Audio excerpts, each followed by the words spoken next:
Are you listening? Ricky J Sports.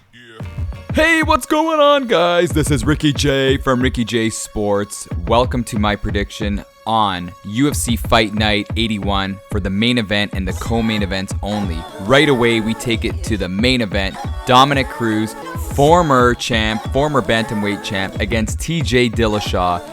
And this is going to be a great fight. For all of you guys that don't know, Dominick Cruz, he never lost his Bantamweight title, but he had multiple knee injuries and multiple surgeries that forced him to withdraw his belt, to vacate it, and he's never lost. He was actually on the shelf for 3 years.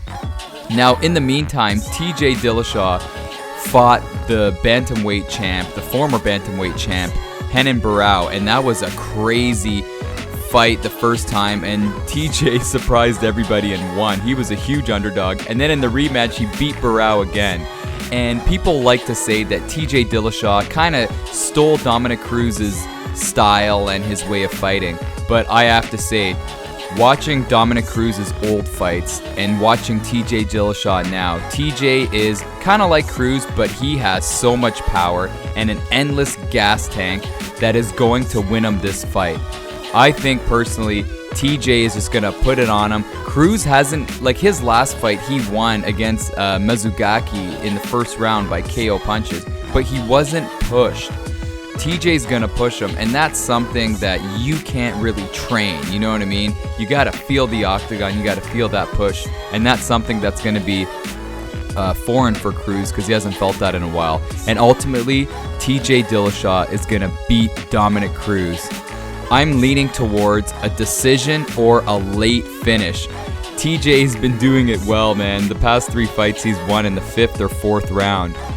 I don't know, man. I'm going to have to say TJ Dillashaw is going to win. Oh, this is tough. I'm going to say he's going to win by 4th round stoppage. Yeah, I think that's what's going to happen. Cruz is going to slow down, and TJ's going to pour it on him. TJ Dillashaw, 4th round KO.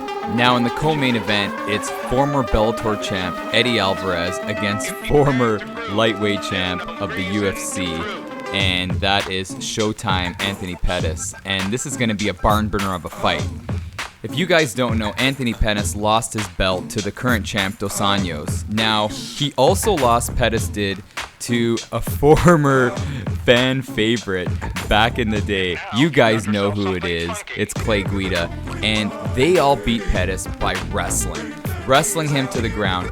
You know, as flashy as Pettis is, his takedown defense isn't the greatest. And both Dos Anjos and Clay Guida just put it to him and out-wrestled him for the decision. Now, you know, Eddie Alvarez is a decent wrestler. He does have some KOs on his resume. But I think Eddie Alvarez, his plan is going to be trying to out-wrestle Pettis, going for the takedown, trying to be unpredictable. And this is another fight that's a pick'em fight, in my opinion. It's tough. But in my... I think Anthony Pettis is going to win by decision. I think he's going to be cautious in the beginning, especially coming off a loss. But it wasn't a KO loss. But he'll be cautious. He'll lay it to Eddie Alvarez. Eddie Alvarez will give him some pushback. But ultimately, I think Anthony Pettis is going to win by 3-round decision. Remember, this is not a 5-round fight. So let me know what you guys think.